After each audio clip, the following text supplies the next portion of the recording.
Face aux Lélos, les Belges s'attendaient à souffrir et ça se vérifie d'entrée. La puissance des Géorgiens et la rapidité de leur jeu de passe font mal aux Diables Noirs dès les premières minutes. Solidaires, les Belges tiennent bon face aux assauts des visiteurs.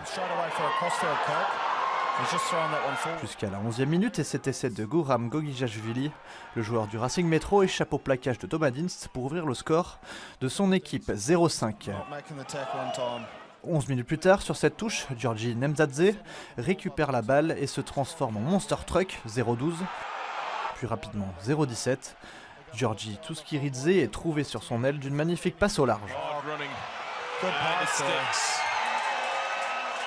Les essais s'enchaînent puisque 6 minutes plus tard, c'est l'ailier de 21 ans, Myrian Modebadze, qui conclut une très belle action collective des Géorgiens. C'est vraiment impressionnant en face quand vous êtes sur le terrain. Bah ouais, c'est solide. Si ça pique des tribunes, ça pique encore plus sur le terrain. Ouais, donc ça va vite, c'est solide, c'est propre, ça fait pas de faute. C'est très efficace, ça joue en top 14, ça joue en Pro D2, c'est bon, c'est meilleur. Les Belges ne lâchent pas l'affaire malgré le score et ils marquent même leur premier point, juste avant la pause par leur buteur Louis de Moffarts qui ne tremble pas.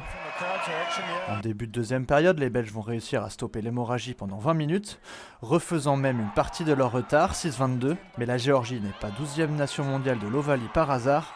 Les Lélos vont reprendre leur marche en avant en passant 4 essais aux Diables Noirs. Score final 6-46, mais les Belges n'ont pas démérité face à une équipe géorgienne qui jouera le mondial japonais en septembre prochain. Ça vous fait progresser de jouer contre des équipes aussi fortes? Quand je parle individuellement, bien sûr, parce que chaque minute que je peux jouer, c'est une expérience énorme. Et si on peut le ramener dans une compétition belge, par exemple, c'est bénéficiel pour tout le monde. La semaine prochaine, les Belges se déplacent en Espagne.